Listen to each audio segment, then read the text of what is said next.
좋은 아침입니다. 이사야서 40장 9절에서 17절 말씀 보도록 하겠습니다. 9절 아름다운 소식을 시온에 전하는 자여 너는 높은 산에 오르라. 아름다운 소식을 예루살렘에 전하는 자여 너는 힘써 소리를 높이라. 두려워하지 말고 소리를 높여 유다의 성읍들에게 이르기를 너희의 하나님을 보라 하라. 자, 하나님은 선지자에게 선지자가 무엇하는 사람인지를 이렇게 두 번 동일한 말씀으로 전합니다. 아름다운 소식을 시온에 전하는 자여, 아름다운 소식을 예루살렘에 전하는 자여. 하나님의 선지자는, 말씀의 사역자는 아름다운 소식을 시온에, 예루살렘에, 교회에 전하는 사람입니다. 그런데 이 복음을 전하기 위해서 선지자에게 필요한 자세가 있습니다. 너는 높은 산에 오르라. 너는 힘써 소리를 높이라. 두려워하지 말고 소리를 높이라. 이렇게 이야기하고 있습니다. 복음을 전하기 위해서 높은 산에 올라야 합니다. 이 말은 위치적으로 높은 산에 오르라는 뜻도 있겠지만 하나님 가까운 곳에, 다시 말하면 거룩의 자리에 나아가야 한다는 뜻을 가지고 있을 것입니다. 그리고 힘써 소리를 높여야 합니다.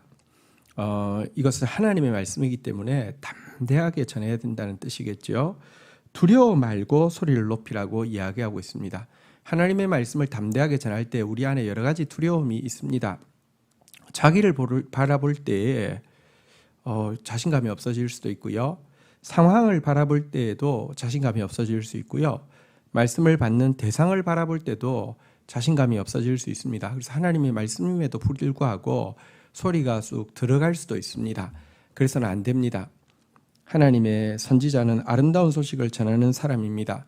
그것이 당장 징계의 소식이라 할지라도 그것은 아름다운 소식입니다. 왜냐하면 궁극적으로 아름답게 할 것이기 때문입니다. 그것이 당장은 현실과 너무 동떨어진 것 같은 소식이라도 여러분 담대하게 전해야 됩니다. 왜냐하면 그 말씀대로 될 것이기 때문입니다.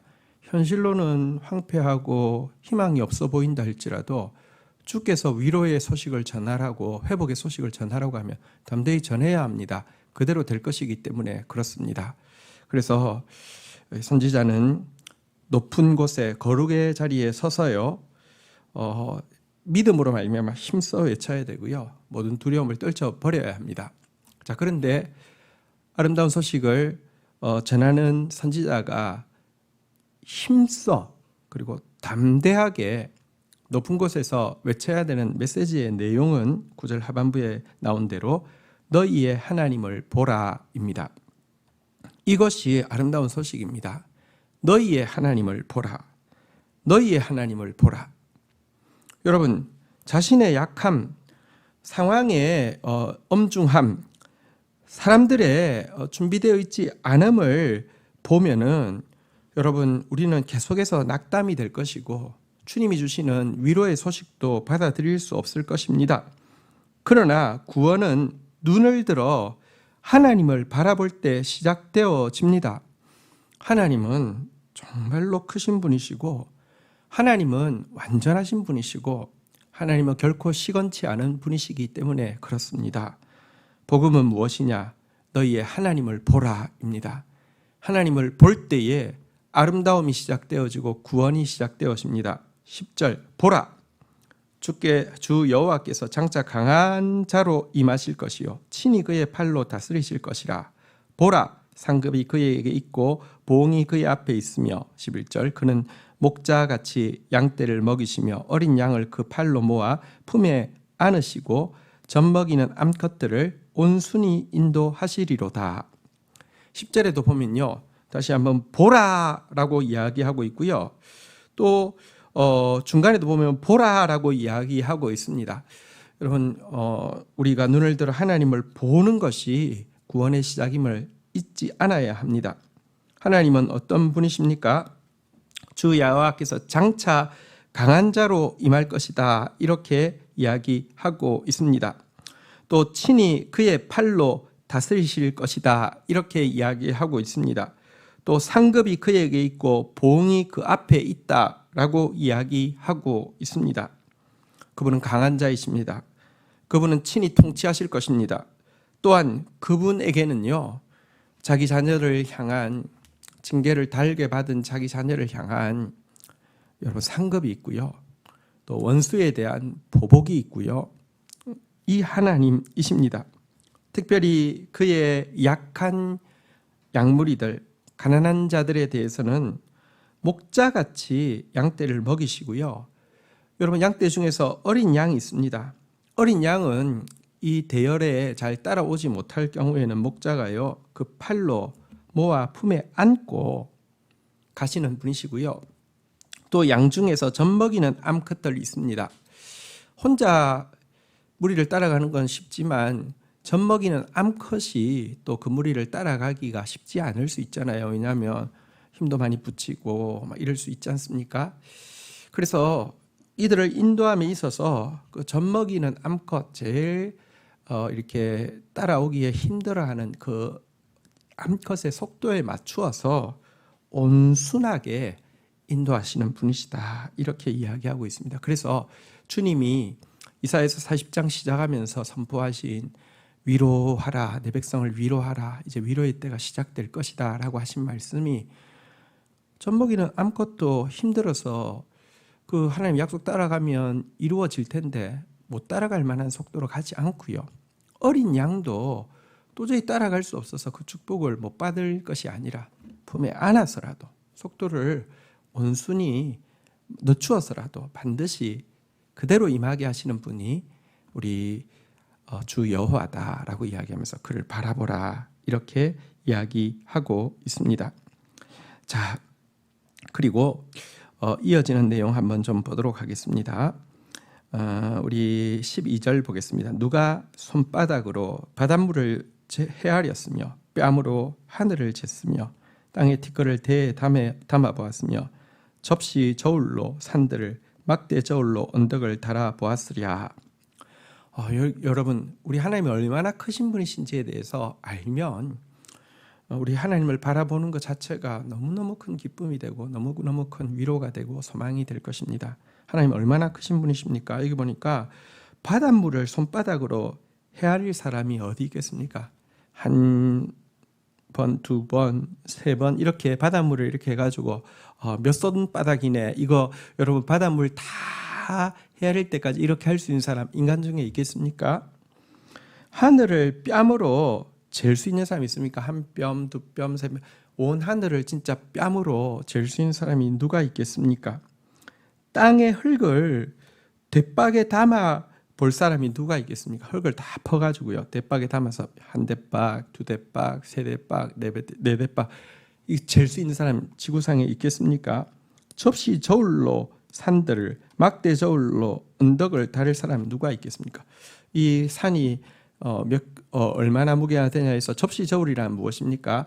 이쪽에 추를 담고 이쪽에 거기에 상응하는 물체를 올려서 수평이 되면 무게를 알 수 있잖아요. 접시 저울에 산을 달고 여기에 이렇게 그 뭐랄까요, 추를 1톤짜리, 2톤, 10톤짜리, 100톤짜리 해서 맞추어서 이게